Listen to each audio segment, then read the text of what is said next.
E lua molianga o le fasi o te tangata, ta sile molianga o le fasi o te tangata pa i valea. Ma le molianga le umia ino se au penga matautia, ua molia ile ali o mua ava po katitua o le afio ango fasto outa i le mariliwe o ni tangata se to o lua. O molianga e mafua mai le maliwo se alii, mai le afio ango no fo alii i se fana, i le po le aso sa o tua nai, ma o le whalawe lona lua, nena maliwe se alii sa tini leo leo i le aso ngafua na te anei. Whaali e le ofisa o leo leo, o le anga i atua li i leo leo e loka mai mua ava, o no le whalawe na tūla i mai le aso sa, le ana tūla i mai e le isi whalawe, na maliwe le ali i sa tini o peni amina pe rite. O le aso lua na soso o aina to e anga i leo leo i fasto outa e pu e mai le alii. Na soso ani le afio anga fasto outa le pu e ina. Ma na tau fio i el fale mai mo to tua e tonga fitia o na manua. Ma wato e te ane i tua i lalo le vava inga leo leo.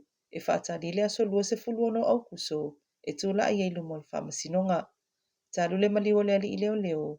Mua te lefe au wha mai se ma wha mawhana whana watu ina mai e le ngata le a ingo le ali i leo leo ai o le matanga luenga.